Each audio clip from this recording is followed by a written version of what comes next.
Hello and welcome to another episode of Seddon and Lacey's Comic Stash. We're going to the movies! We are going to them. We're going to the movies, but via a time machine, though. We're going if to we the tried movies. to go, if we tried to go to the cinema now and watch this, people would probably look at us quite blankly and go, "You sure you don't mean the Batman?" No. Going, no, we mean Batman. Or as it's now being known as Batman 89, but no, it is just Batman. So we are looking into the film, but we're also having a look at the little comic run that's come out recently. We thought it'd be quite nice, didn't we? Because we've done some of like the modern movies as they've come out, but when we do comics, we're quite often going into the vault, like the past, because there's some cracking stuff out there. And I don't know, this just felt like a really nice thing to touch on. You know, we've talked before about our joint love of Batman in many guises, and yes. we've never really covered this. I mean, we did a bit about Batman 66, on certain ones, but yeah, it felt nice to go and play in Tim Burton's Batman world for a little while. It does. But before we do that, as always, off to the corners, the reading corners. Dirty reading corners. Right, as I've spoken first, over to you. Your reading corner. Go. My reading corner. Go. So in my reading corner this week, just finishing the Star Wars Obi-Wan run.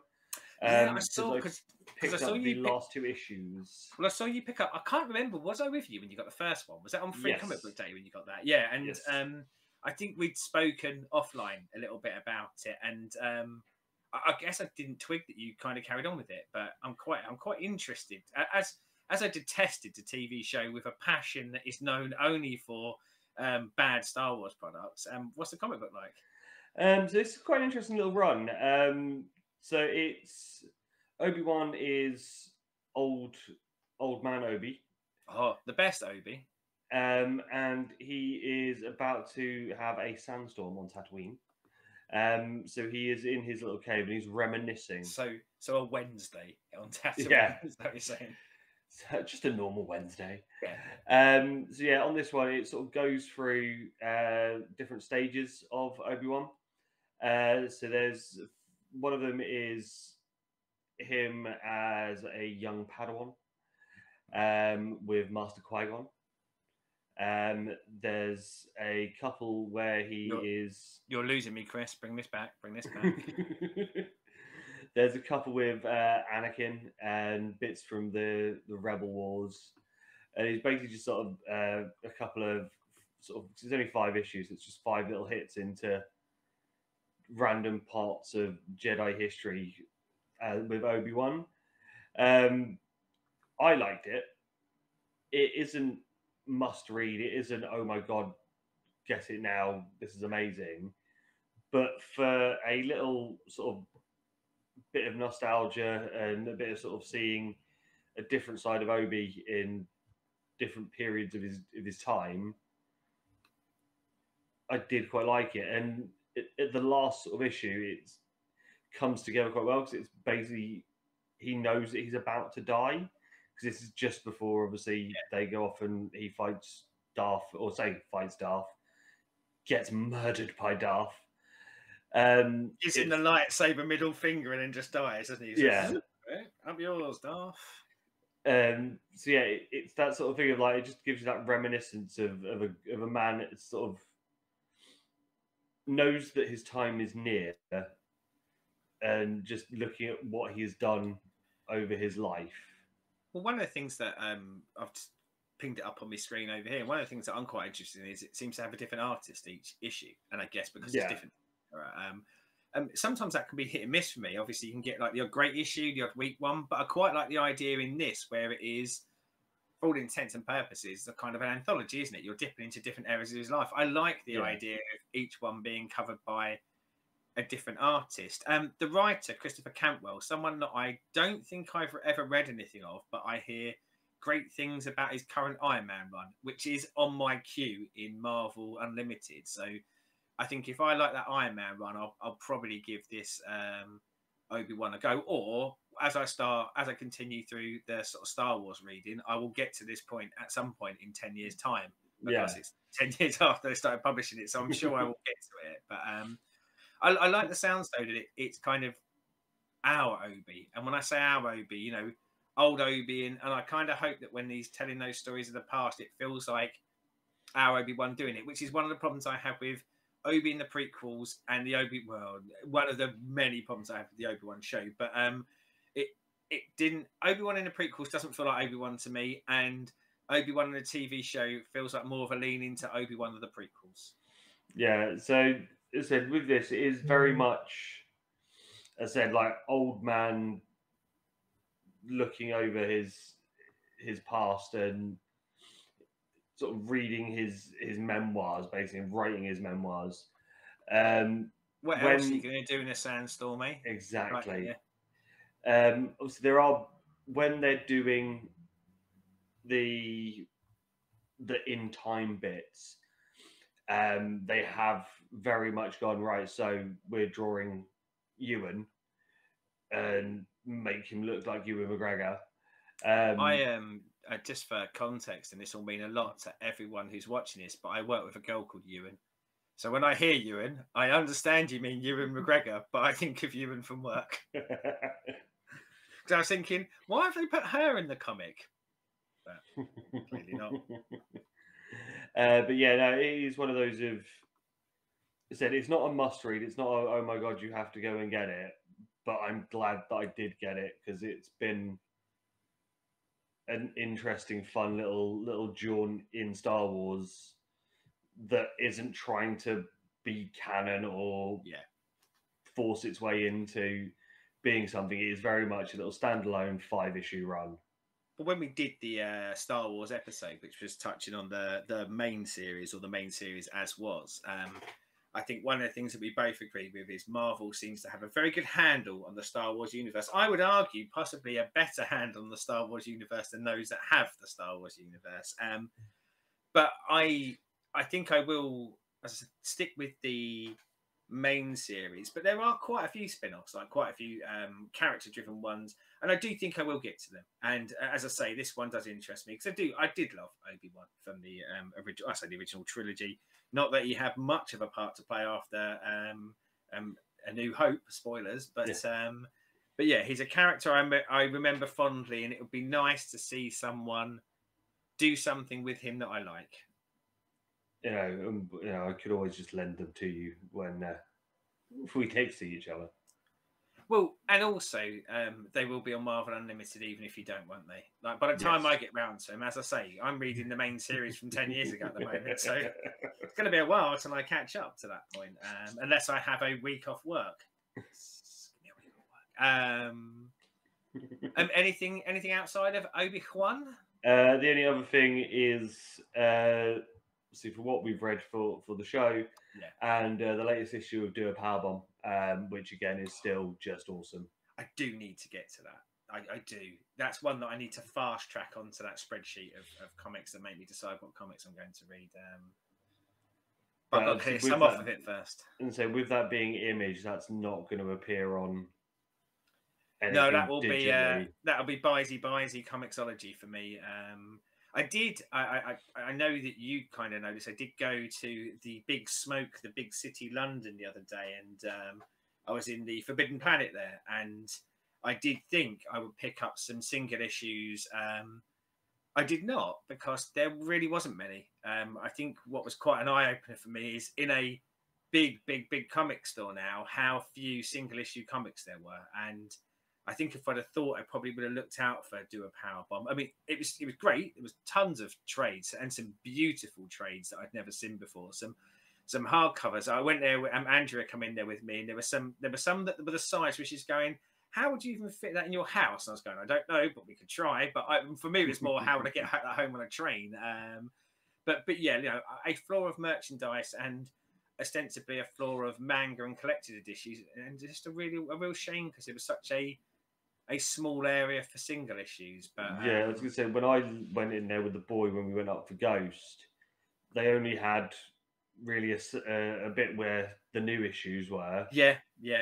And that was about it. And I was like, well, this is all a bit. I was expecting a floor full of back issues. I'll be honest. I was quite surprised that there wasn't back issue boxes and bins, etc., etc. But it looks like they just sell through what they get in new, and if not, they had like these sort of, I say bargain packs near the till, but it looked like anything that hadn't sold through in the last couple of months, they were just bagging 5 up in one bag and selling it for £3 or something.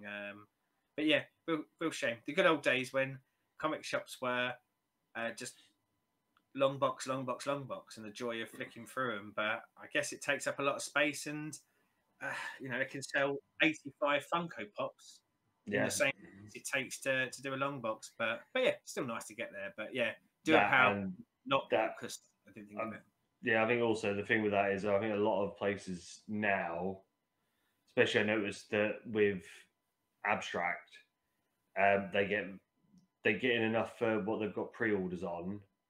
They'll go overboard on issue 1 of stuff, see what the interest is, but once you get to 2s and 3s of stuff or later, they're just getting in enough for what they know they're going to shift. I mean, I was Liam Sharp, who's a kind of great artist, great writer. It was I said, like, I was following him on Twitter, and he was talking about his latest creator owned, which is why I went to Forbidden Planet, was to pick that up. But they had issue 2 and 3, but no issue 1. So a bit of a shame. But he was saying exactly that. He was saying the honest truth is, for an indie creator now, you'll flog X amount of issue 1.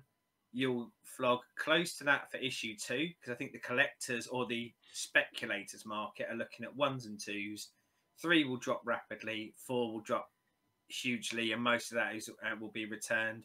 So he was talking about potentially having to rethink his strategy of how he releases series, like going more of, rather than having a 6-issue limited series, does he release it as 3 bigger size specials or straight into an omnibus and things like that? But you know, creators get quite creative when the market changes, don't they? Someone will find a way and someone will tweak out. But yeah, that single issue world that I grew up in is diminishing in physical copies, isn't it? I do wonder whether we're heading towards every single story being digital, and for people who don't want it digitally are having to buy the collected editions, because that might be their one way of getting it.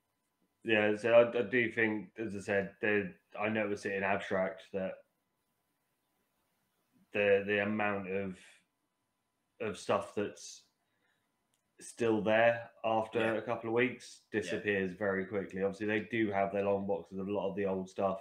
Yeah. But I mean, if you think a lot of that when we were scanning through is stuff from a couple of years ago. Yeah. Probably pre the end times, which is, I mean, that's a big thing as well. Yeah. That there's just not small business like that don't have the capital to take the risk on having stock kicking about. Well, and it's quite an expensive stock for them, isn't it? You know, like housing that and the space it takes up, I can see it. And if there aren't people rushing in, flocking in to buy singles. While we're on this, and I don't know whether you've noticed this, and this will age us when this comes out, although this isn't due to come out much later than when we record it, but DC Universe is changing.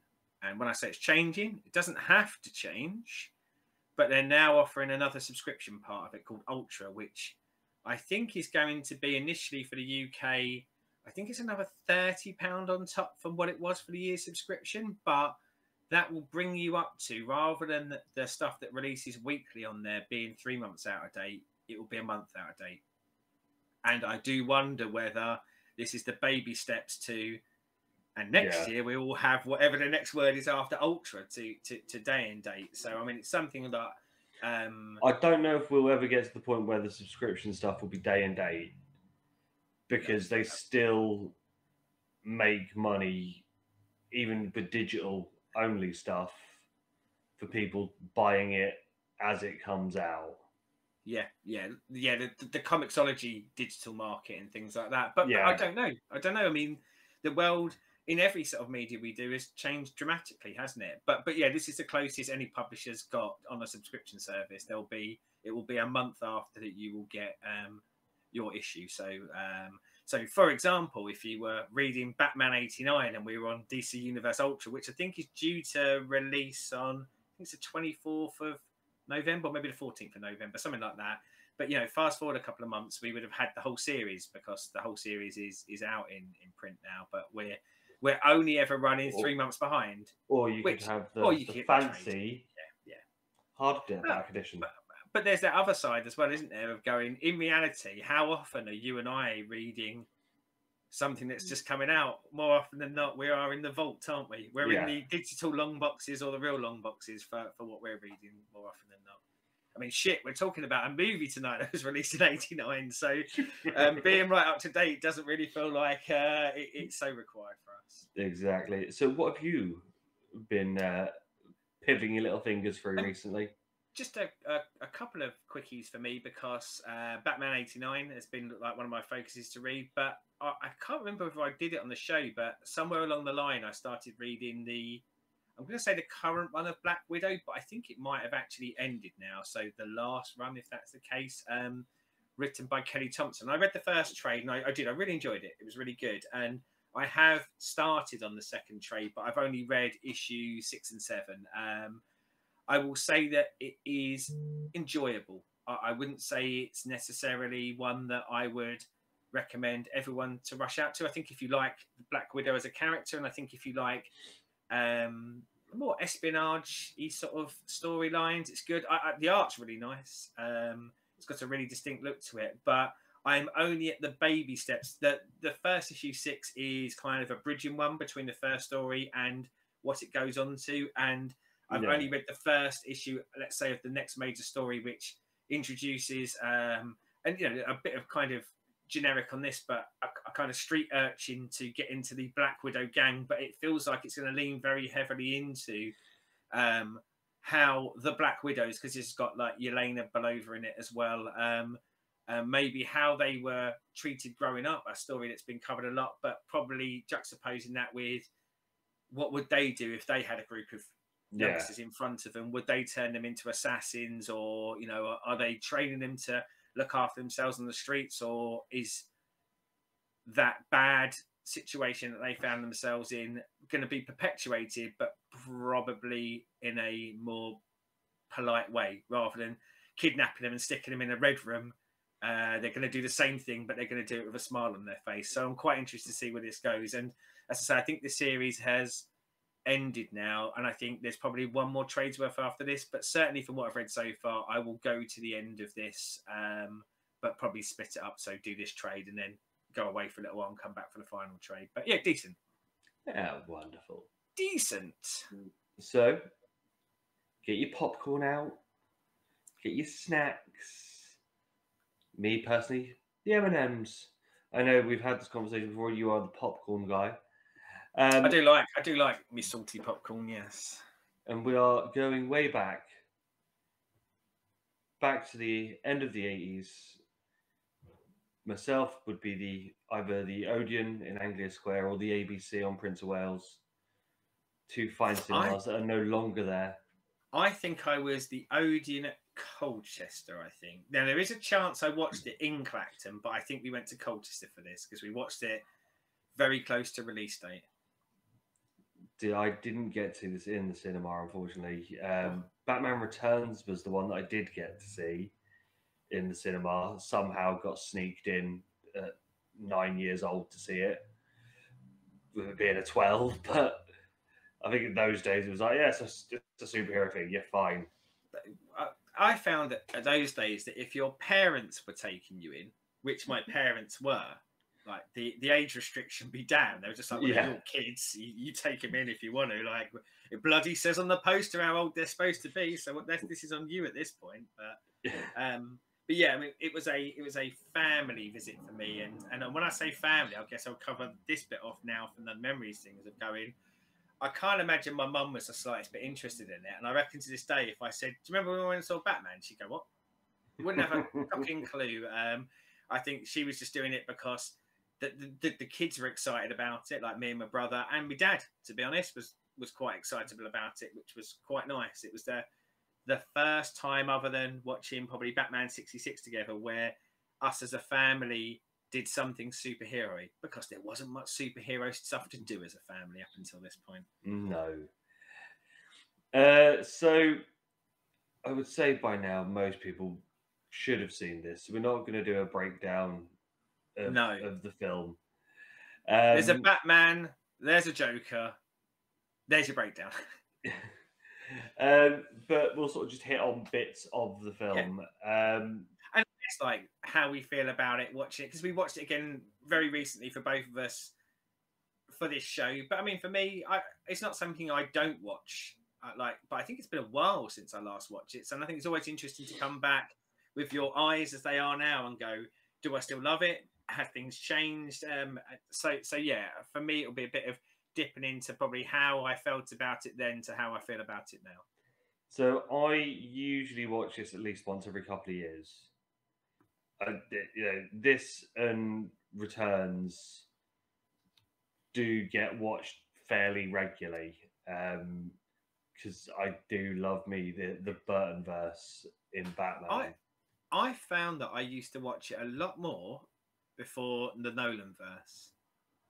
And I think now, when faced with I fancy watching a Batman movie, I will go to a Nolan. I'll go to the Dark Knight rather than put this in. So I think it has suffered in recent years for going in. I was going to say going in the video recorder. Videos are dead. Even the DVD, it suffers from me. I probably lean to Nolan movies more than this now. So it was quite nice to go back to it. So obviously, before we go into the Batman idea of Burton, where are you on Burton? As obviously he has, especially at this time, was very much in his infancy of making films, but what he is known for is all over this with the gothic look of pretty much everything he was doing at that time. If you think Beetlejuice, you think sort of later coming out, Edward Scissorhands and Nightmare Before Christmas and that sort of stuff, where it is just dripping in goth. Dripping in Burton. It's odd, isn't it? Because I look at Burton then and I look at Burton now, and if you ask me what the difference between Burton then and Burton now is that everything's the same except for you get a lot more Johnny Depp and Helena Bonham Carter now, but pretty much career stays quite stagnant since then. I find him quite. I would say overall, I can't stand him. Which is, I know, is a strange thing to say because I think he's made some amazing stuff. I think Johnny Depp ruined him to a large degree, but of course, he had a choice in using Johnny Depp as much as he did. But I think for me, the shame is that he felt back then like he was going to be such an interesting voice and so creative, and then as his career went on, I felt like so much was rinse and repeat, rinse and repeat, rinse and repeat in style. And because his films are, as you say, like dripping in goth, but dripping, oozing in his style, I just got really bored of it. And also with this was my first Burton movie. I knew of Beetlejuice. I hadn't seen Beetlejuice by the time this came out, which I think was like the year earlier. But I knew of it and I knew what it was. And I must admit, even young me kind of went, well, it sounds a bit weird for a superhero movie that this guy is doing it. But it didn't matter because it was a Batman movie that was going to be on at the cinema. And I remember the trailer dropping for this, and the times were different back then, or quite a bit different than now. But you didn't have your YouTube, etc., to watch trailers over and over again. So you would often go to a movie just because you knew the trailer for another movie you wanted to watch was going to play before it. And it was the talk of all of my friends, and it was the talk of anyone of like my age group that I knew. And for me, that was fascinating because I hadn't had that before. Superhero stuff was my dirty little secret, and all of a sudden other people were interested in superhero stuff. But yeah, going back to Burton, I had no real opinion of him going into this, and I can only say that my opinion of him has got worse and worse and worse year on year, movie on movie. And there's For someone who's loved a lot, there aren't many movies he's made that I love. See, I love the first few. I love Beetlejuice. I love this. I love Returns. I love Nightmare Before Christmas. Edward Scissorhands is good. I think that still holds up. Edward's great, and then Edward is great. That's where it then sort of. I haven't seen Mars Attack in a long while, so I don't know if that holds up. Mars Attack was okay because it was different. I didn't like it.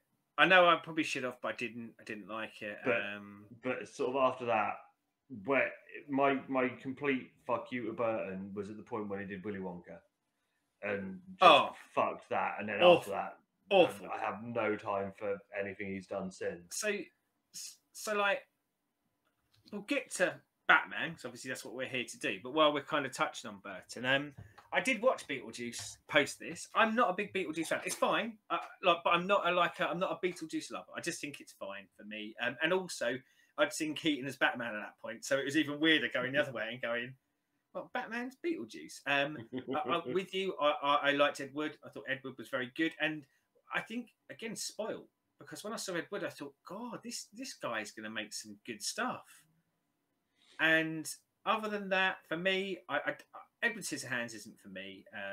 It just isn't. I don't love it like people do. Outside of that, what's it called? A Big Fish. I quite liked that.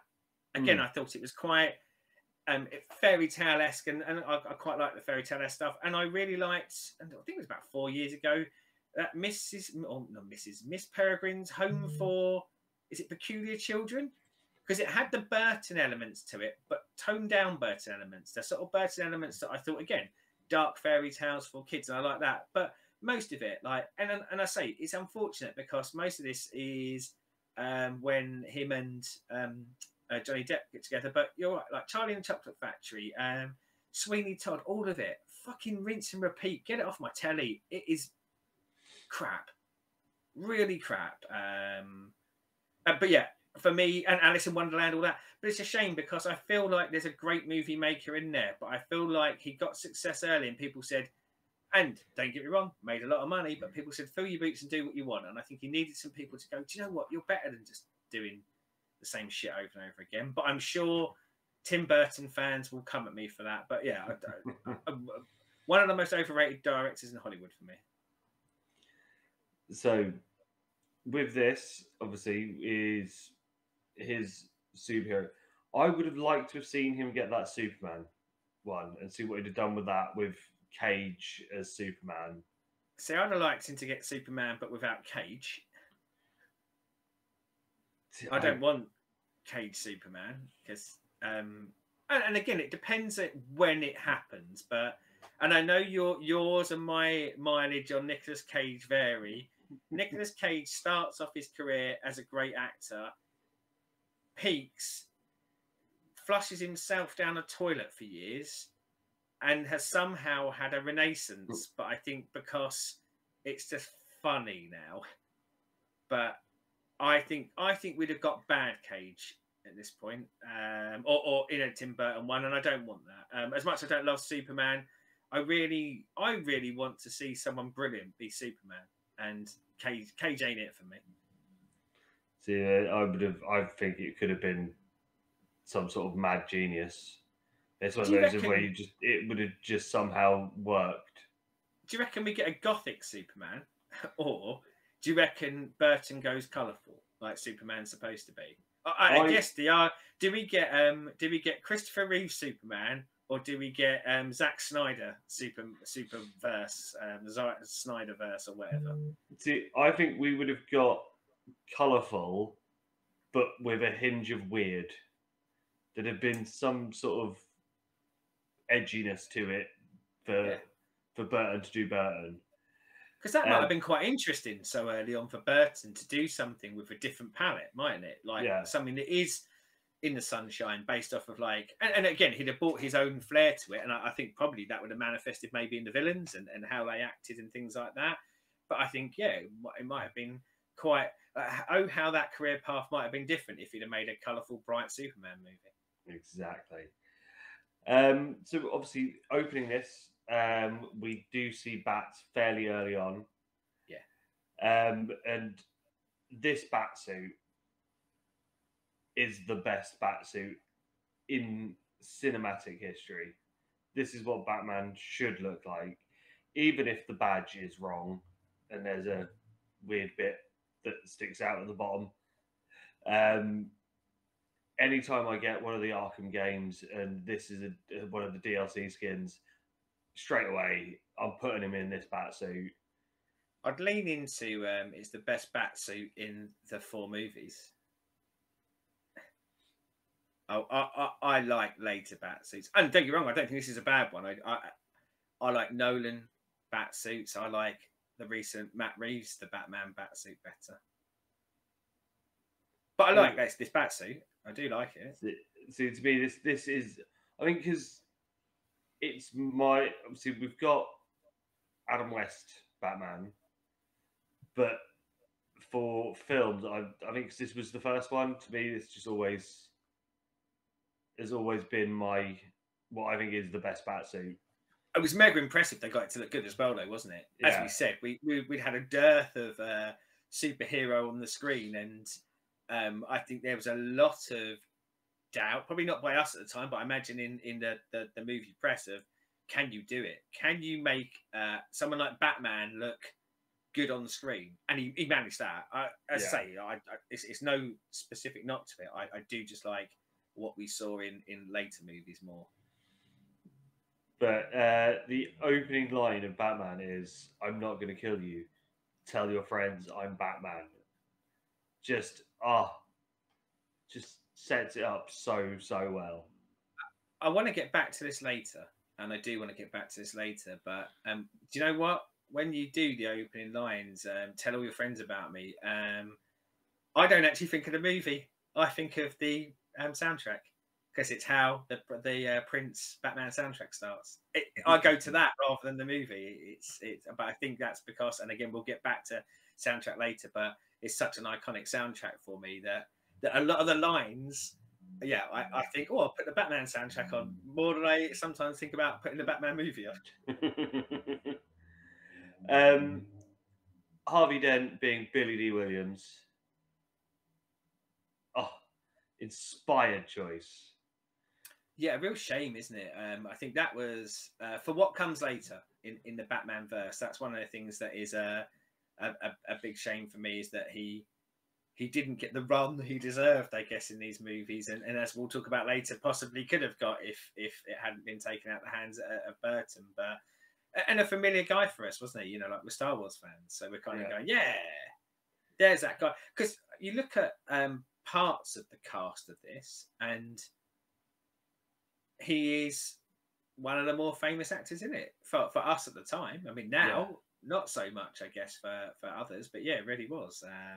So I think he's very charming in this, but charming in that kind of with later years eyes on it. You wouldn't leave him in a room with your wife, no, but you'd probably want to be out on a night out with him, because he'd be a great wingman. You might get some cast-offs, for want of a better term. But it's just that thing, like with him and this, is just reminds you, because obviously as Lando, there's only so much cool you can be because he's not got that much screen time. In this, for a character like Harvey Dent, who should be straight-laced and stuff, because obviously pre him becoming Two-Face, he's just suave. He's just got a swagger about him, and it's just so good. He was here we go. He was a more convincing Bruce Wayne for me than Bruce Wayne was. That's the only drawback I have to Billy D. Williams in this is, and again, I think there was a choice there, but for me, he is what I'd have expected Bruce Wayne to be at social occasions rather than Harvey Dent, and that kind of does stay with me. Though Keaton, I think is great as Batman. Well, let's do it. Let's go big. Let's go into Keaton. Let's not. Let's not fuck about. Let's get in. Keaton. Great Batman. Great Bruce Wayne. Yep. Because how he does Bruce Wayne as slightly awkward, doesn't really feel like he fits in being in society at all, because as we know, Bruce is a bit of a weirdo. And just how he plays it off as, I should be here. Why am I at my party? I'll just put stuff around and no, I don't know who Bruce Wayne is. Of course, I don't know who Bruce Wayne is. I'm me. And who? How do you know this is Japanese? I bought it. Yeah. It's just how he delivers those lines and stuff is just fucking awesome. And it's like later on when that he goes to Thingy's flat and and he gets shot. Vicky Vale. Vicky Vale's flat, and he's just there, sort of, Batman, I'm Batman, I'm Batman. Because he just can't get the words out after she's constantly opened the door. And it's just, the only problem I have with it is in that scene when he does the "Wanna Get Nuts." He's Beetlejuice at that point. And again, I didn't see it till afterwards, but yes, like if I'd have seen that beforehand, I'd have gone, "Hang on, is he actually going to become Beetlejuice right now?" Yeah, that's the only bit in the whole film, and in this one, where I'm just like, oh, did you have to go Beetlejuice? I think that's probably the act he's doing at that point, though, isn't he? You know, that his acting range, and not in a mean way, but I think that's probably what he's recently become famous for, and probably, let's be honest, Burton probably hired him off the back of that, because I think it's kind of worth saying. And as much as I was young, but this is one thing I do remember. I do remember there being like news reports about it when he was being cast, and there was a lot of indignation of kind of going, well, he can't be Batman, because I think people expected Batman to be already like a pre-established leading man, action star, etc., etc., etc. And of course he wasn't. So for me, really good Batman. I do. I think his Batman is very convincing. I think when we get to some of the kind of stuff that happens later, his interactions when he's in the bat suit with anything from goons right the way up to Joker, I really like it. This is with modern eyes. I really liked it with old eyes as well. I don't like his Bruce Wayne as Bruce Wayne. I like what he does as an actor in it. If he was playing a character that wasn't Bruce Wayne, this isn't Bruce Wayne for me. Never was, never will be. And of course, it doesn't have to be Bruce Wayne. You know, people are allowed to do interesting things. In fact, we're often decrying and screaming out for do something interesting with this. But there is a template for Bruce Wayne. And bearing in mind, this is his big coming out first big movie. I wanted Bruce Wayne. And I feel like I got an awkward sex pest rather than the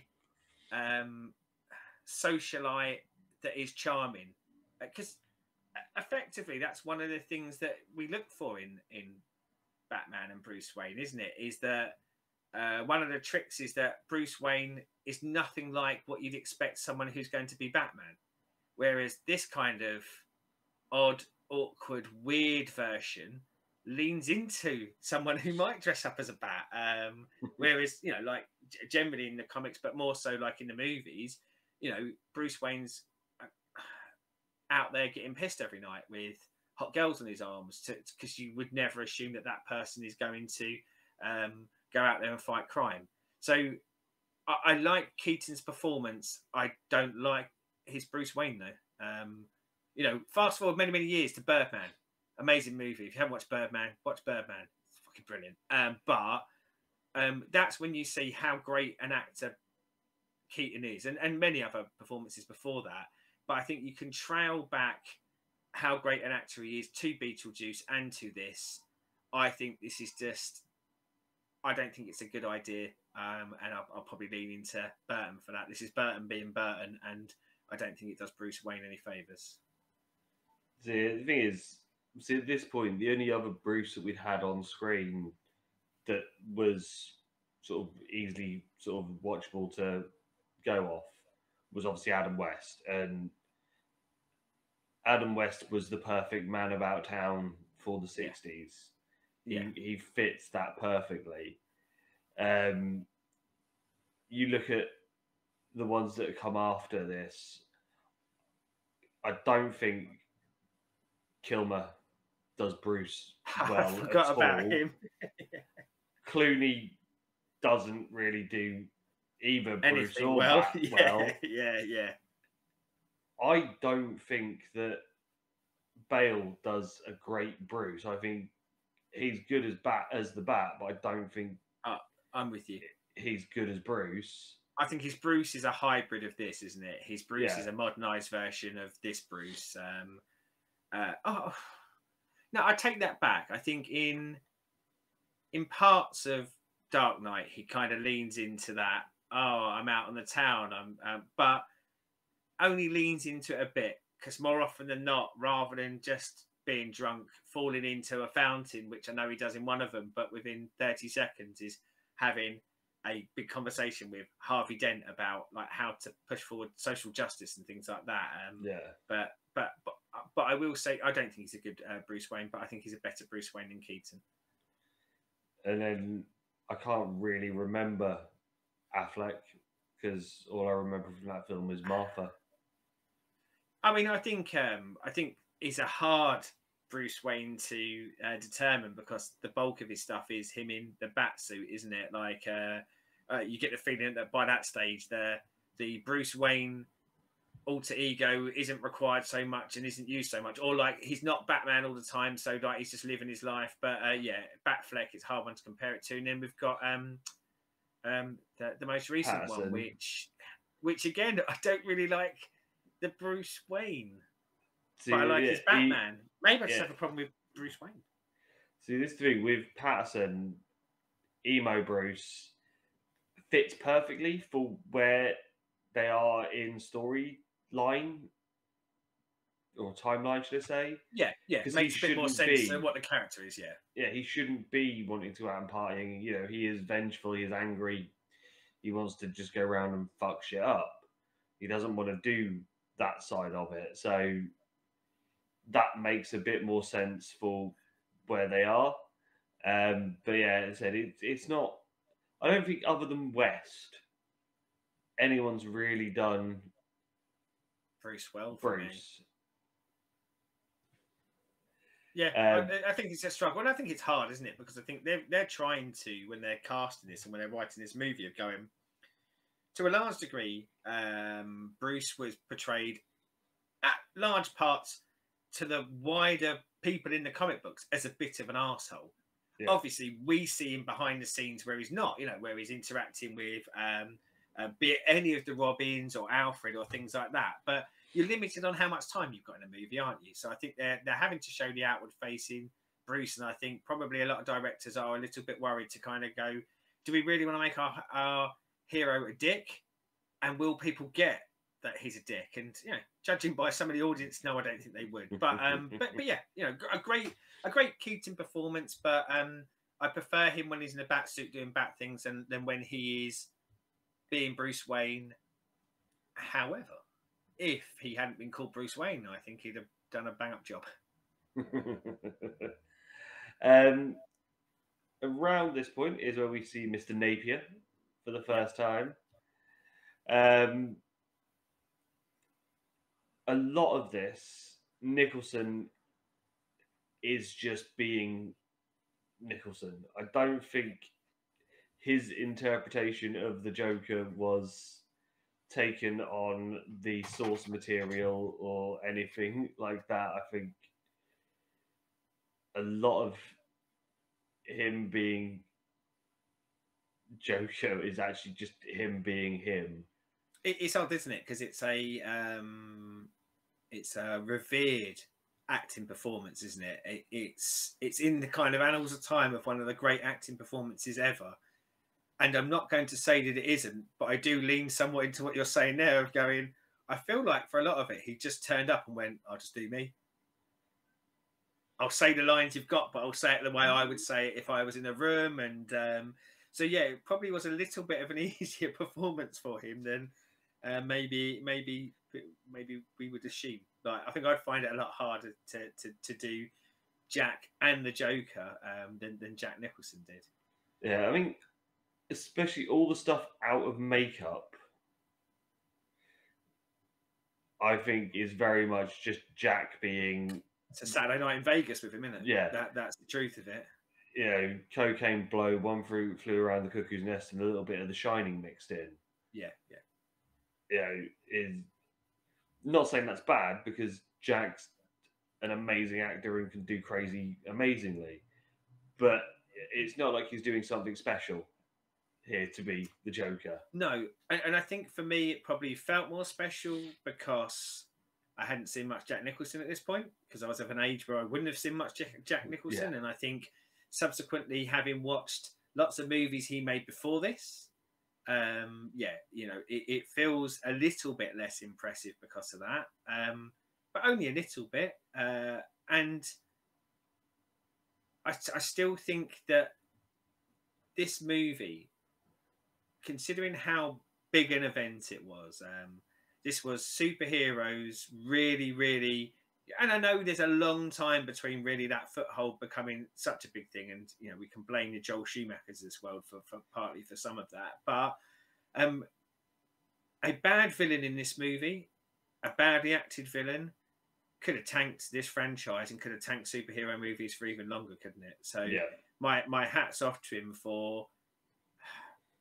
Arguably, for me, this is a Joker movie rather than a Batman movie, with the amount of screen time and I guess the presence that one brings to it. So I think that says a lot about Jack Nicholson and what he did in that movie, and possibly again what tickled Burton's fancy more, that the villain is the star of the show here. Yeah, as I said, I really like Nicholson as Joker. I'm not going to be here going. I did wonder, as our Joker nut, shall we say, where does his Joker do it for you, and where does his Joker sit in kind of your pantheon of Jokers, and not just movies, but like in comparison to some of the comic book stuff? So with his Joker, as I said, I like it. It's one of those with the films, because obviously I have the free Joker pops, and by Joker I mean only the ones that matter, not Dickhead Leto. Go back on your fucking weird sex cult island, you twat. I know what I'm buying you for Christmas. But it is that thing of like, when we did the free Jokers, there are free Jokers. There's the comedian, the lunatic, and the psychopath. And Nicholson, Romero, and Heath all do each one of them perfectly for what they are. So obviously Caesar is your proper clown. Yeah. Heath's your fucking lunatic. And Nicholson is the prince of crime. He's a criminal mastermind who's a little bit crazy. And I said they all do each version of the Joker in the way that, as I said, with three Jokers, that they all link together perfectly for each one. And I think they are the perfect versions for each one. If I was going to go which one of the Jokers I think is the best, it's still Heath, because no one has ever done the psycho Joker to that level of justice. It's odd, isn't it, with our nowadays eyes on it? I think if you'd have asked me from 89 up until the release of The Dark Knight, no one was ever going to do Joker better on screen. And I love Cesar Romero, but Jack Nicholson was an absolute icon, and I think took it to another level. And then Heath Ledger happened, and I'm with you. Heath Ledger Joker is took that icon crown off of Jack Nicholson, put it on his head, shined it up a little bit, and walked off. and that's in no way to belittle the Jack Nicholson one. It's still fantastic, but yeah, Heath Ledger's Joker on screen is the one by far. And I said it about Nicholson. No one will ever topple Nicholson. Well, someone did. Someone come along and toppled him for me. I don't see anyone ever toppling Ledger, but shit. The thing is, I don't think anyone can ever do Psycho Joker again, because I don't think anyone can top what he did on that. I think you could touch the comedian, you could touch the crown prince of crime again. I think you leave the Psycho alone, because I just don't think anyone that's sort of held in a sort of god tier that I think there'd be riots if people tried to do it, because it ain't gonna happen. One of the things that I think would have been really interesting, but as we know, what would never happen because of what happened with Burton and Warner Brothers and this franchise, is this felt like a great Joker origin. So you said earlier, like this is a gangster with a dark side. That dark side gets accentuated when the accident happens. And he turns into what we know of as Joker in the movie, and he gets darker and more twisted as the movie goes on. How cool would it have been to see 5, 6, 7, 8 years later a movie done by Burton, let's give him that, where it's Joker who's got 6, 7, 8 years worth of bitterness and craziness, to where he could have gone full psychopath Joker. And I think Jack Nicholson's the sort of guy who could have pulled it off, but yeah, it was never to be, because that was never going to happen. And but yeah, I think if there's one pat on the back I'll give to Burton and Nicholson for their portrayal of the Joker, I did want more afterwards. I wanted more of this Joker, not necessarily straight away. I wanted some gappage, but I wanted to revisit that character again at a later date, because I think it would have been even better second time round. Yeah. One thing you just mentioned there was something I was going to pick up on in a bit. Was is this a Joker origin, and does this smell slightly of Killing Joke? Yeah. You know, in a warehouse, industrial accident, sees his face, starts laughing, smashes up a mirror. Yeah, that bit of the origin now is just completely ripped from Killing Joke. It's strange though, because I can see why they gave him an origin that we saw on screen, because it's movies. I think you do it now, you don't give him an origin on screen. You lean into that. Let's not give him an origin, the air of mystery of how he got to be who he was and things like that. And with My Eyes now, it's one of the weakest parts of the movie, because I don't care that he was a lieutenant in the mob before, and I don't feel like I need it. But that's with Eyes now. Eyes then, I thought it was great, and I think it was great to get an origin of some sort at the time. But yeah, 20, 30, God, how many years later? 33 years later, we at now? 33 years later, I go, going back to why I'd love to have seen the second part of this. I think that second part of it was even more intriguing if you know very little about him to begin with. But yeah, that's what's baked into the story. So you'd have to redo massive parts of the story if you weren't going to have him be Jack Napier, etc., etc., etc. But yeah, you are right.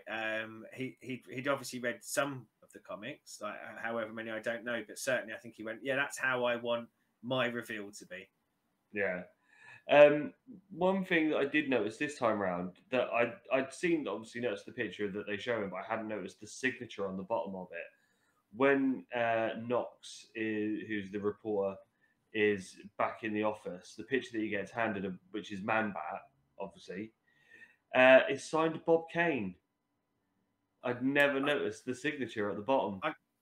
If you'd have asked me 25 years ago, I think there's lots of Easter eggs in here that I probably could have remembered back then. But like now, my memory for Easter eggs is gone, and my even looking for Easter eggs is been flushed down the toilet years ago. I'm just like, give me a competent story Like, fuck the Easter eggs at this point. I need something to hang on to.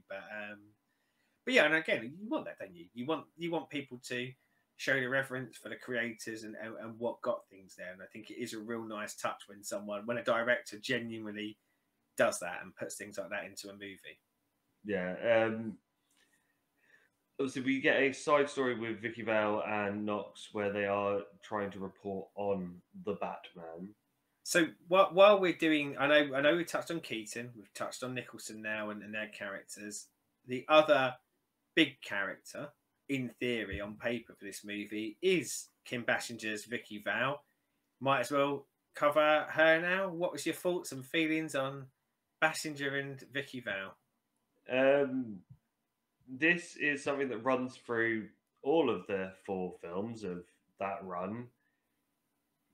It's newest Hollywood starlet that just needs to be on screen. Just let's put her in.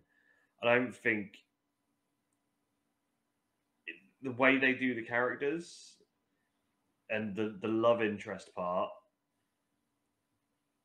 I don't think any of them really bring anything to it. I think they're all pretty much interchangeable from each film. Yeah, they're all a bit generic. Basinger, who's it in? Kidman, who's in the one with Val Kilmer.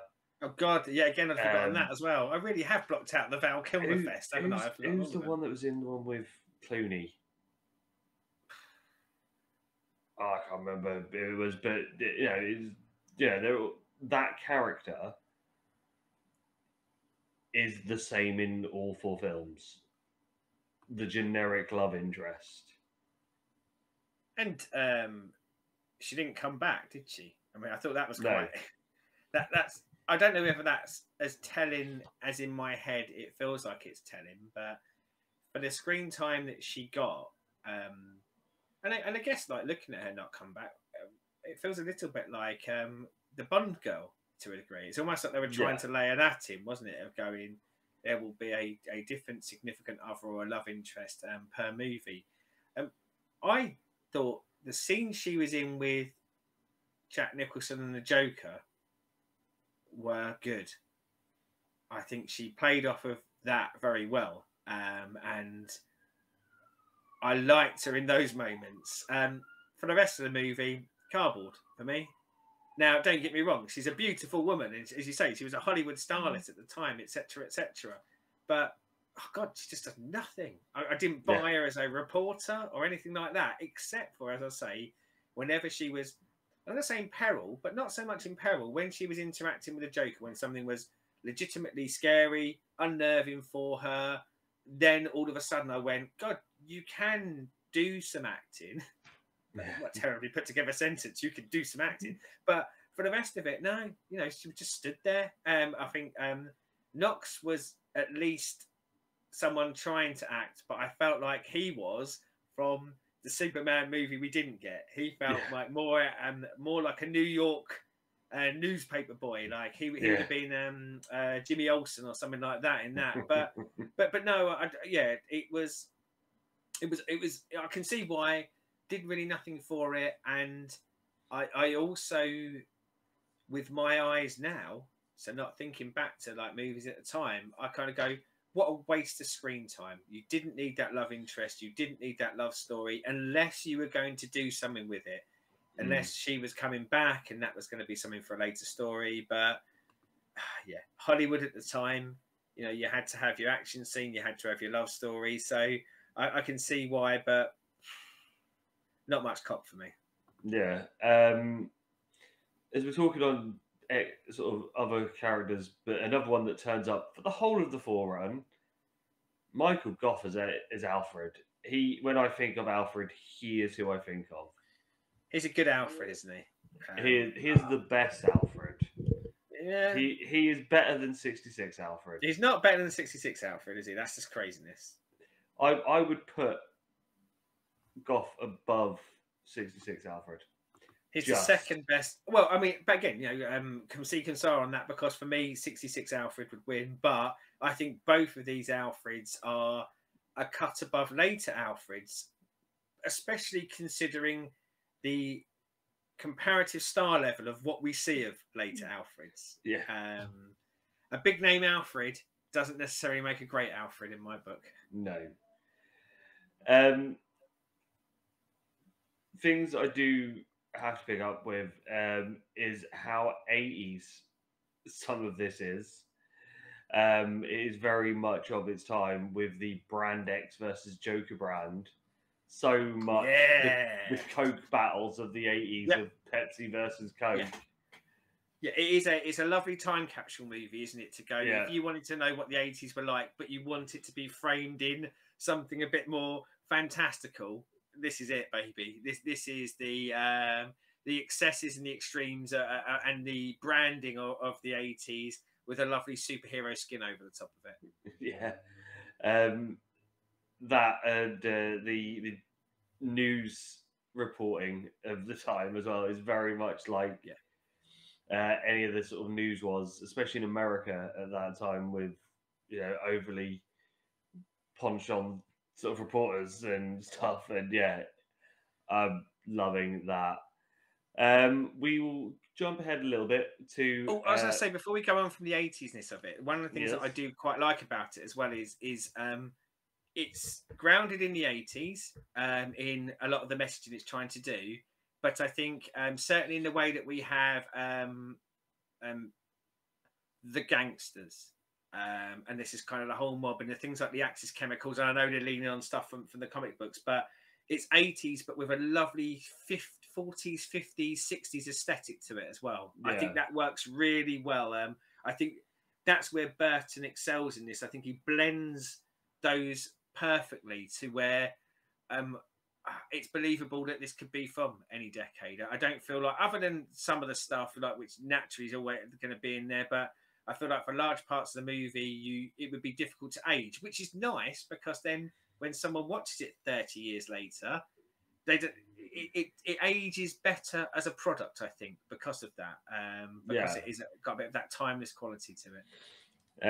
So the next bit is to jump forward a little bit, but is still picking up the 80s-ness of this, where we have the dinner date and we get our first loads and loads of soundtrack joy from his purpleness, the highness, and the master of Palesbury Park.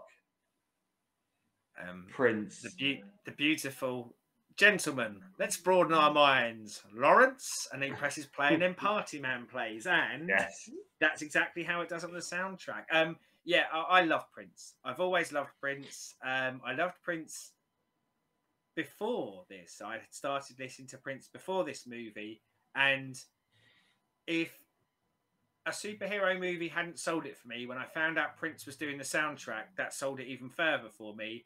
And I love it. I said to you earlier, I listen to the soundtrack more than I watch the movie. Prince has done some amazing songs in his time, and he's done better songs than anything on this soundtrack. But as a singular album of Prince's, I'll be honest, this is my favourite. But because it's mixed into the movie and everything that comes with it, but I bloody love it. Yeah, it's I'm always for having Prince.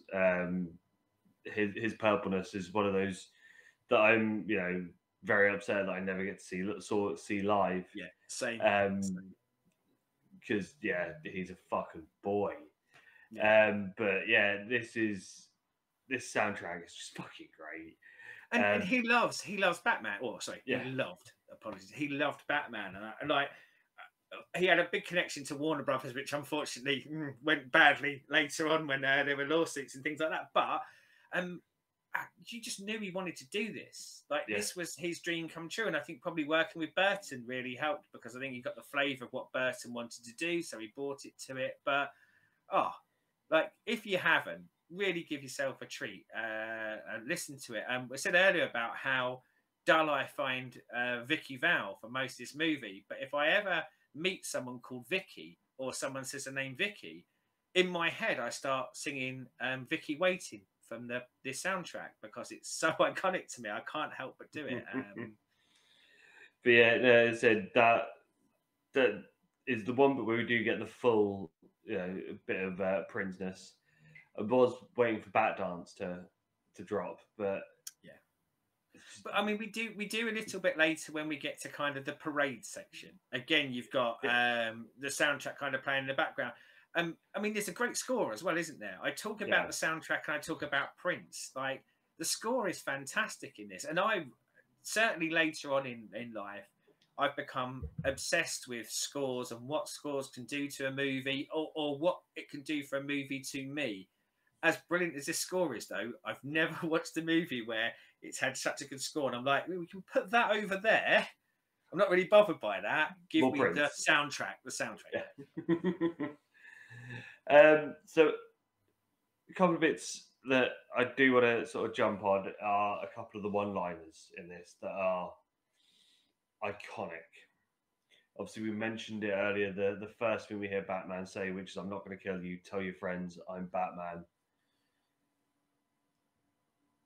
Joker and the amazing, "You never rub another man's rhubarb." And obviously the "Have you ever danced with the devil in the pale moonlight?" Pale moonlight, yeah. I it's part of my vernacular. I say it a lot, and I forget that everyone wasn't as big a fan of, or wasn't maybe around for it. Even in my house, like Andrew, I think, has seen it maybe once or twice, and I will often say it, and she'll look at me like I'm a lunatic, and I'll go, "How can you not react to that being said?"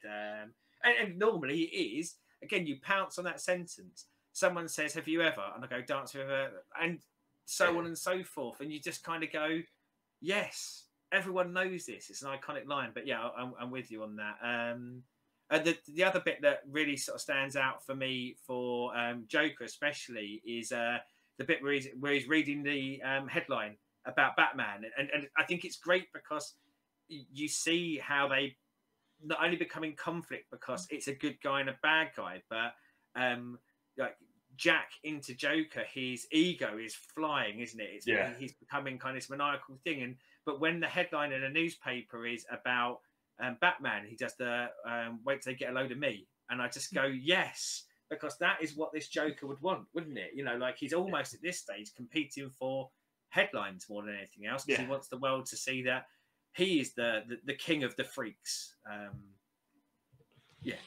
It's a great quotable movie. Yeah, there are. I need to find more times in the real world conversations to just bring up, "But you never rub another man's rhubarb." I'm going to try and get that in. I've got some performance reviews tomorrow. I'm going to try and get that in one of those. You're on that. I want to know if that happens. I'll try. Yeah. but not only sort of other quotable lines, but I think there are things like, as you say, like the Axis chemicals, but things like the Smilex and all the gases and things like that. It's sinister fun, isn't it? And I think it digs into your brain because they are so catchy. And the Prince soundtrack, catchy. The visuals, catchy. The line delivery, catchy. And I think all of this really, really, really helps make this movie what it is. I think you take out any of those singular elements, or a lot of those singular elements, and I don't know what you're left with. I don't know if you're left with anything that would have remained as iconic or as memorable and as enjoyable for me as this is. Yeah. So it is that time where we talk about the toys. Batman's Batmobile and Batplane, both iconic. Again, the second best Batmobile is this one, because obviously the 66 Batmobile is the best. If you say you prefer the Tumbler, you can get out now. I think I do. Not than the 66. The 66 is the one that I will always think of, and I know there's arguments for, well, you wouldn't drive the streets in it, would you? Well, you would have in 66, and I would still now if I had a license and had that car. But really impractical in the UK, though, because it rains so much. But I don't know. I quite like the Tumbler, but I like the Tumbler maybe not as a Batmobile. I just quite like the Tumbler. I think it's got a good look to it. It makes me think more of the Colonial Marines vehicle from Aliens than necessarily what I want out of a Batmobile. But I don't know. If I come in cold and someone said Batmobile, my brain probably goes 66 Tumbler than this. But that's no knock to it. It's a very iconic look. Yeah, but clearly the best Batplane. It's better than the Batchopter than in '66. I'm trying to. I mean, there was a bat plane in the last of the Dark Knight ones, wasn't there? But I can't really remember it. It's so while we're on the bat plane, there was that interesting part of the bat plane, though, wasn't it, of having heavy artillery on it? Yes. Which for us as Batman fans seemed very un-Batman-like. I mean, admittedly. It seems like it was designed to hit no one, because how could you hit no one with those? So maybe it does fit the Batman mold, but yeah, it's one of the few odd moments in the movie where, as a comic fan, it pulls me out. I kind of go, no, that wouldn't. He wouldn't have that. Even in this universe, he wouldn't have that. But see, I would go that he would have it, but not with all the guns on it. He'd have it as a way of getting around and have the scissors to snip the balloons and stuff. But yeah, it shouldn't. Yeah, I don't mean the bat plane. He'd have a bat plane, but he wouldn't have one that's absolutely tooled up like he does in this. Again, it's another one of those of how many times I've seen this. It wasn't until rewatching it for this tweaking. This and Dark Knight have a similar moment of where Joker's just standing there waiting for him to hit him, and obviously in this he pulls out the novelty large barreled hand cannon, the world's longest gun. That stuck with me forever, but partially it stuck with me forever. I don't know, I've never bothered to look it up because I think there's some things you just shouldn't know the answer to, but even as a kid I was going, would that work? Like, does a gun, should it have a barrel that long, and would that cause any problems? But yeah, I don't want to know the truth. I just want to think about it every now and again and go, yeah, I'm not sure that gun would work. I'm pretty sure if it did, it's still going to only shoot small bullets, which aren't going to be enough to take down the Batplane. I think in my head, I kind of went, by the time it got out of the barrel, the bullet would be knackered and just droop straight to the floor. Go, nope. I had to resist against that whole barrel. Bollocks to you. I'm just going nowhere at this point. No. The parade scene, I love it, is just great. Obviously, we mentioned bits of it. Camp to the high heavens. That for me felt like the tip of the cap to 66 for me in this movie. I think that's where Burton went, do you know what? I really liked Batman 66. So I think this is where it gets fun camp, but still keeps this Batman movie sinister. You know, like there's still like kind of the whole fear of the Joker gas, etc., etc. But yeah, I love the parade. But for me, I'm calling it the best parade scene in a movie ever. Yeah, beats Miracle on 34th Street. Beats Ferris Bueller's Parade, all of those jazz. This is the king of parades for me. The parade champion. Yeah.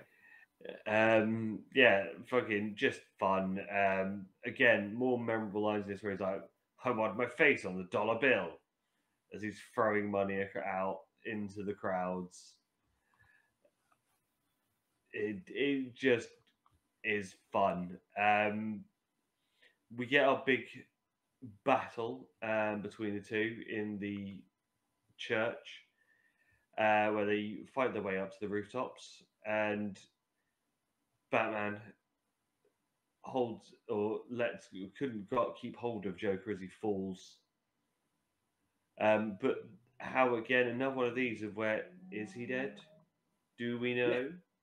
Yeah. And I think you know, I said earlier about I'd like to have seen that revisited later, because in my mind he isn't dead. You know, like this is kind of a Joker's way out and things like that. It allowed them more time to play. And I didn't want him to be dead, because and we see this probably in some latter superhero movies.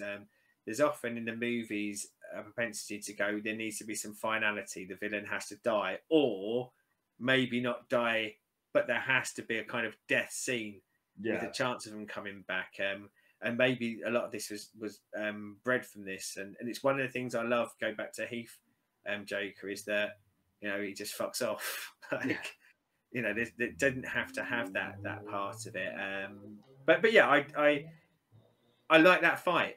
I think that fight's very good, because I think everything we've seen in that movie should suggest to us that this would be a very easy thing for Batman, because Batman is trained. Batman has the I say the armor, the suit, which has a degree of armor to it, and effectively just looks a bit tougher. But I buy the competitive fight between them, because the competitive fight primarily comes from Batman knocking 10 bells of shite out of Joker, and Joker having to be, say, fiendish, backstabby, dirty fighter to stay in it, and I like that. Yeah. So that's pretty much the film. Rewatching it for the first time in a while for yourself, does it still hold up? I really like it. I do. I think it's a really good film, and I'd recommend it to anyone who hasn't watched it who likes superhero movies. I think I would caveat that dependent on what superhero movies I know they've watched. So, for example, if they'd watched the Nolan trilogy, I would probably preface it with this was made many years before, and get ready for a very different style, but a very interesting style. For people in general, I think it's a good watch. I really do. Yeah. We said earlier, I think there's enough bits in it, there's enough catchy bits in it, there's enough good elements in it to make it a movie that stands well to this day. I would say though, like the me now, and I'm not going to say the me that watched it. Let's go the me that was watching it when I was about 21, when I was probably starting to get a bit more of a critical discerning palate to a movie. I would say it definitely isn't as good as I think I thought it was then. But that's really hard, because so many things, including Burton himself and so many superhero movies afterwards, have borrowed and used stuff from this. And the thing is, when you borrow and use, clever people borrow and use stuff well enough to enhance and make those bits slightly better. Yeah. So looking at it now, you kind of go, yeah, this was a really good template. And my God, I think as much as I like Reeves' Superman movies, I don't think without Batman 89 and this Burton and it being the success it was, I don't think we would have some of the superhero movies we have now. Now, you can argue because of the oversaturation of it, that might not be such a bad thing, but there are some great ones out there. And I think the medium would never have been taken seriously as something you can do beyond comic books or TV shows without this. Yeah. As in, to me, this still holds up. Is my third favorite Batman film. I go 66, obviously, because I'm not a heathen. Dark Knight, then this, then Returns, then Dark Knight Returns, and the Batman. Yeah, I'm probably like right there with you on that. I mean, like one of them might slightly tweak above the others, but there wouldn't be a lot in it. You know, like it's wafer thin between some of those where they'd stand. But yeah, I think it is the third best Batman movie out there, and we've now seen this happen a few times in the cycle, haven't we? And of course, we're in another part of the cycle now with the Batman, and there will hopefully be further ones, and whether it goes to a trilogy, whether it goes to 4 movies. And I've no doubt that within a decade of those finishing, there will be another iteration like this. And I think quite often Batman is just a really compelling character. And I think unless it's given to a really shitty hack director with really bad acting, Zack Snyder, then I think you're going to get something good out of it. But I think this is better than good. You know, this is risen up above that. he brings extra elements to it that makes it stand out. Now, strangely enough, I think, and we've done it in our ranking, Batman, this Batman is the best first one in the series. Yeah. I don't think Batman Begins is anywhere near as strong as this. I don't think the Batman is as strong as this. Where I think the others, or certainly with Nolan's, I think Nolan's gets better as he finds his feet. Whereas this part of the franchise, not so much for me. First two great, then they fall off a cliff. I think, and we'll probably do. I won't go too much into it because I think I've quite liked talking about this. So maybe we'll do a Batman Returns coming up as well, and we'll talk about it. I'll be honest and upfront with you though. Batman Returns is a step down from this for me, but it's still brilliant. But it is a step down from this for me. Whereas, as I say, by the other token, I think Batman Begins to Dark Knight is a good movie. Dark Knight is an amazing movie. So I think they kind of swing the opposite ways for that. I do, I said about I'd recommend it to people. I think not only would I recommend it, I think for superhero movie fans, no matter what age you are, I think it is an essential viewing as well, because I think it has, as I said, it has historical relevance to it, and I think if you can park with a modern eye on it, if you can park some of the things. So as I said earlier, I don't think Michael Keaton's a very good Bruce Wayne, but I think it's a really good Michael Keaton performance. Yeah. I don't think he was being Bruce Wayne, but I find him really interesting when I'm seeing him on the telly or on the movie screen if you're watching it there. So I think there is some great performances in there. I think to some of them aren't necessarily the characters that they're playing that they're performing fantastically for. Yeah. So on to the next part of this is we have been reading Batman 89. I think probably born out of what we're talking about here is, Batman as a character was around before this movie. Batman as a character has been around after this movie. But someone, and be it DC, but the creators have come along and said, let's do Batman 89. Let's pick up post Batman Returns. And let's tell the story of what would have happened, what could have happened.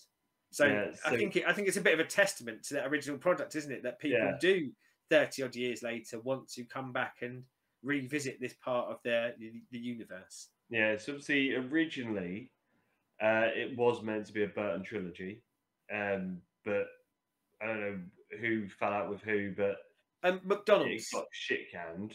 It's McDonald's. McDonald's quite famously had a bit of a paddy because they wanted, I think they paid an absolute fortune for the toys for Batman Returns to be in the Happy Meals.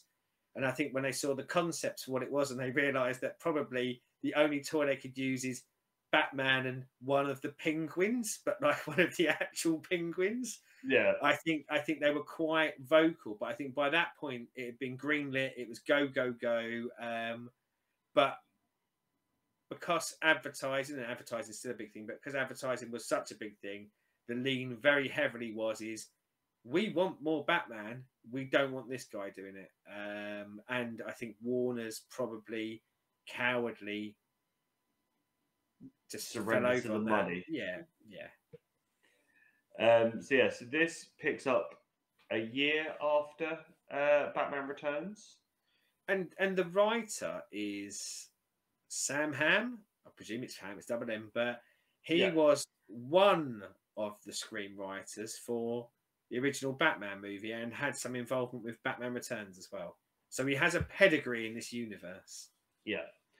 So as I said, ticks on for a year after Batman Returns, and it opens with one of my favourite little bits for just nostalgia feels, the Halloween scene, where we see there's Halloween in Gotham. Oh yeah, it's Halloween in Gotham, isn't it? Yeah.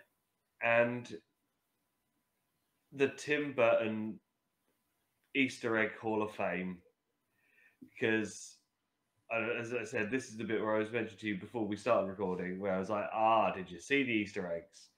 No. So there's Lydia from Beetlejuice. There's what the fuck are they called? Barbara and Adam from Beetlejuice. Lock, Stock and Barrel from Nightmare Before Christmas. The woman that was in Beetlejuice that is at the desk, who is dead, with the book for the how to survive being dead, recently deceased. Jack from Nightmare Before Christmas is there. Also, there's someone dressed as Sally from Nightmare Before Christmas. And the other little nod that isn't Burton related, but Prince just as the Joker. Yeah, sorry, that I did see. Sorry, but yeah, I didn't notice all of the characters at the Halloween bit, and maybe just maybe I might jump in and tell you why I didn't notice that. The artist for this is, I'm going to butcher the pronunciation, but Joe Quinones.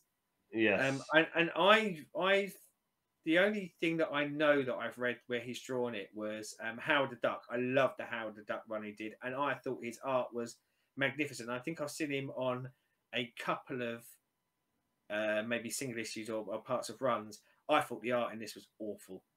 And I think much of the part is I didn't see the Easter eggs because I was going, oh, God, I don't want to look at any more panels in this. This is bland as bland can be, horrible art.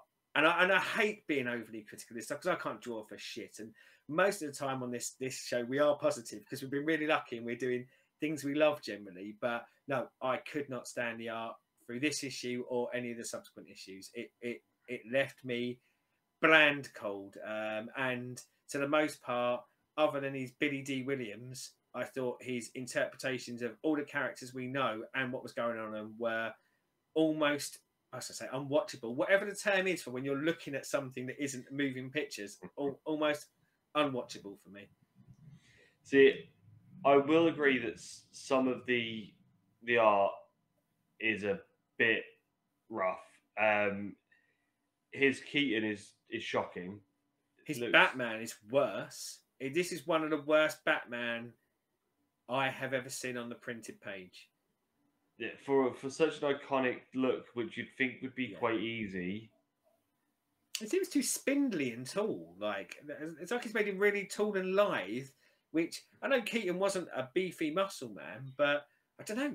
He looks like someone dressed up in a bad Batman costume rather than Batman. And I did wonder because the Billy D. Williams is great. Yeah.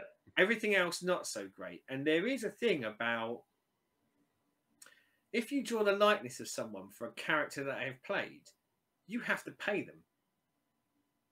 So that's why quite often, and in toys and things like that, quite often in T-shirts, you will see for about 3 or 4 months after a movie comes out, like the next Star Wars or whatever comes out, you'll see loads of T-shirts with the pictures of the actual characters. And then not long afterwards, Star Wars is a good example. Then all of a sudden you'll see the Stormtroopers and you'll see less of the ones with the characters. And that's because under licensing, after a certain period of time, you have to pay them to use their likeness. Now, I wondered, because I'm with you on the Keaton, was the Keaton drawn badly because they didn't want to pay Keaton money because Keaton probably draws more money than Billy D. Williams does? But yeah, it's the same with Pfeiffer as well when they get to Catwoman. Yeah. Doesn't look like her at all. No. And obviously they've changed the suit because they've made it with no bottoms. It's just a sort of swimsuit style. As many giant staples as you would have had back in the movie days there. Yeah. Where does she get a staple gun? Where does she get those wonderful toys? But yeah, no, it was like I liked the story. I liked what they did with the story. And I like that the fact of where they go. I'm not going to go too far into it because I know you haven't finished it. Yeah, well, as Chris has said, I said to him before the show, there's only, weird enough, today the 5th issue dropped on DC Universe Infinite, but there had only been 4. So, and it's 6, isn't it? It's a 6-issue series. I didn't have access to it. However, I'm going to say to you right now, if you want to, spoil the story, mate, because I said to you earlier, I've read 3.5. I ain't reading anymore. So yeah, go for it. Tell me what you liked about it, and do the story if you want, because I thought this was the worst thing I have read in years and years and years. So I ain't coming back for any more of this. Fair enough. Yeah. So yeah, I like what they do. I like the fact with what they do with Dent, that Harvey gets his moment where he's in the fire, sucks in all the ether, becomes Two-Face. And he really is playing on the split personality bit, where he wants to do good for his neighborhood where he was grown up, but he's still got that slimy part about him, that's the DA-ness to him, where he's, you know, smoozing and woozing because he wants to get something. Yeah. The one thing I didn't like is I don't like the fact that he's with Barbara, and Barbara's out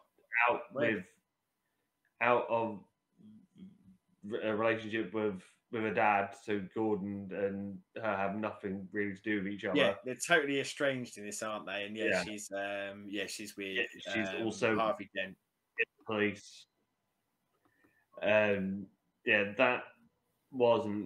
That's one bit of the story out. I'm like, really? But yeah, no, I like what they do with Harvey. I like that in the later ones you get Harvey's plan, and Harvey goes back after the money. Because in the beginning, there's 2 armored trucks full of money that are getting robbed, and Batman stops it.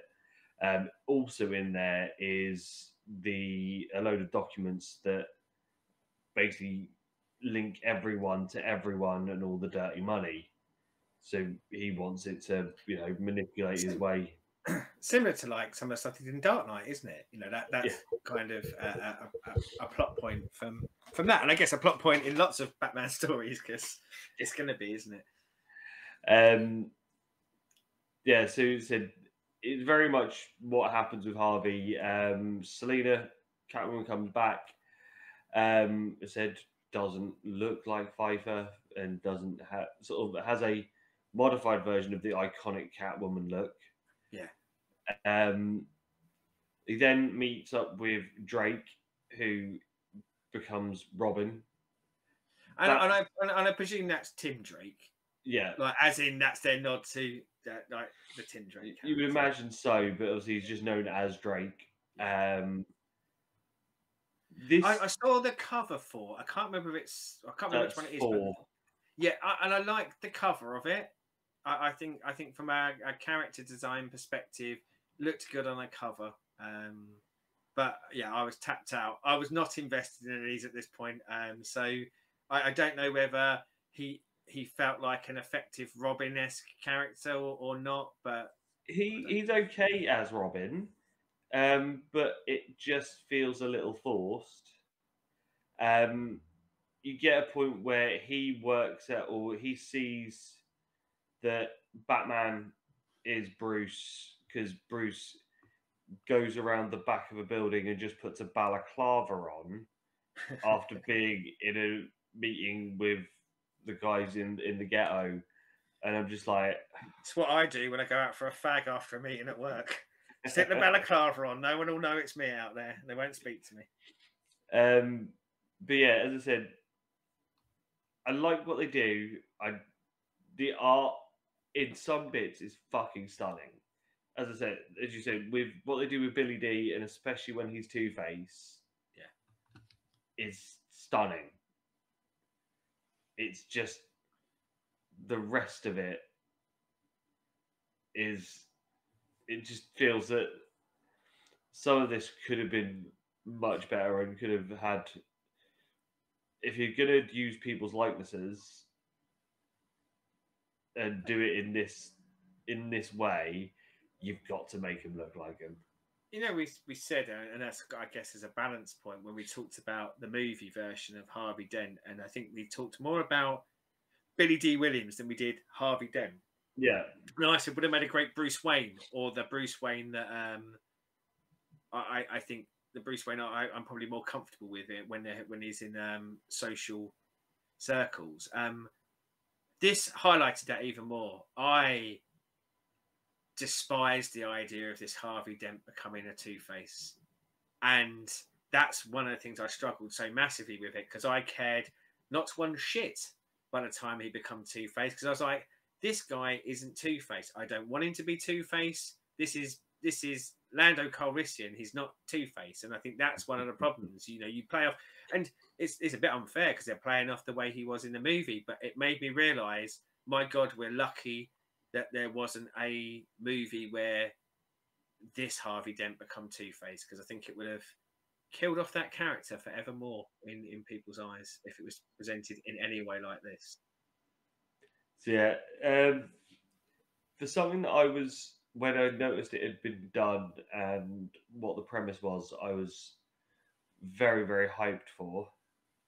Whoa, and so was I, because this is 32 years later. This is 32 years later, and having 32 years with, and I'm not saying the writer fixated on this for 32 years, but we said this for another franchise stuff. You know, you kind of write the story in your head, don't you? But you've had loads of years to kind of work on that story, and by the time you're releasing it, you think, wow, this is going to be bloody brilliant, because there's so many kind of years of ideas that you can put in there, and you can nick shit that other people have done in subsequent years. Yeah. I never thought I would say this next sentence out loud, but I'm going with it. Thank God they made Batman Forever rather than this, because this is worse than Batman Forever. And I never thought I'd say that out loud. It's not great.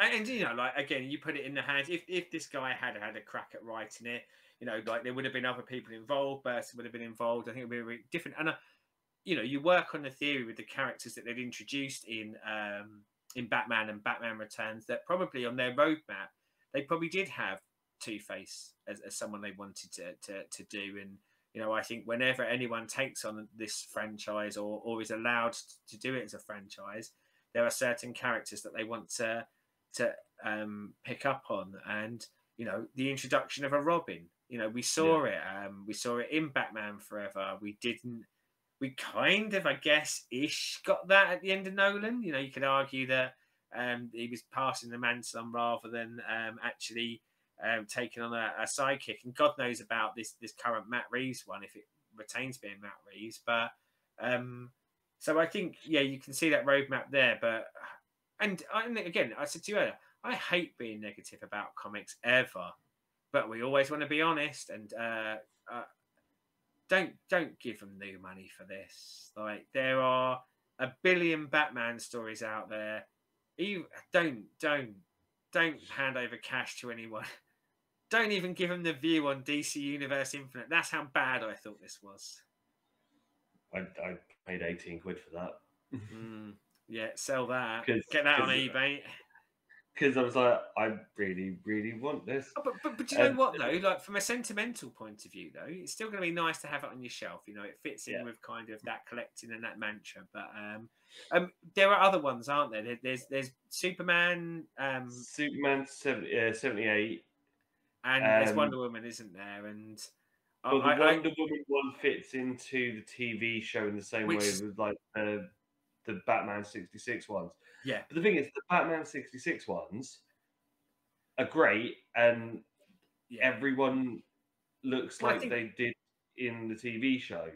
I think, again, you come back to it, it's dependent on creative team, isn't it? Creative teams are always going to make a massive difference. And I think that's the thing about franchise characters, and certainly ones where they're putting them back in from a movie. I think this is a great idea. I really do. I think it's just executed really badly. And this isn't going to stop me from... I do have 66 on my list. I have the Superman poster movies on my list. And I have the Wonder Woman on my list. As bad as I found this, I will give all of those a go, because they all have different creative teams, and I hope that others do better with the stuff that they're given. And I look at the way this is written, and as I say, the guy wrote the first screenplay for it. My God, I'm glad that Burton, and for the first movie, my God, I'm glad they gave other screenwriters a run at this, and Burton got to put his flavour on it, because I've not read the script for it, but if it's anything like this, I don't think we'd be talking 30 odd years later about that Batman movie we loved from '89 if it had been purely this guy writing it. So obviously, if you've read Batman '89, what's down there? And let us know what you think. As always, like, subscribe, read about, do all the YouTubey things. Now that I know your love for the Prince soundtrack to this, who knows? If Warner Brothers will let us, we might even do a reacts to a Batman-esque Prince song at some point in a not too distant future. Sounds like fun. Yeah. So until next time, and Halloween. I think it's Halloween. If my memory serves me, it's going to be Halloween, I believe. Not that we record these early and don't do. Yeah. Until then, goodbye.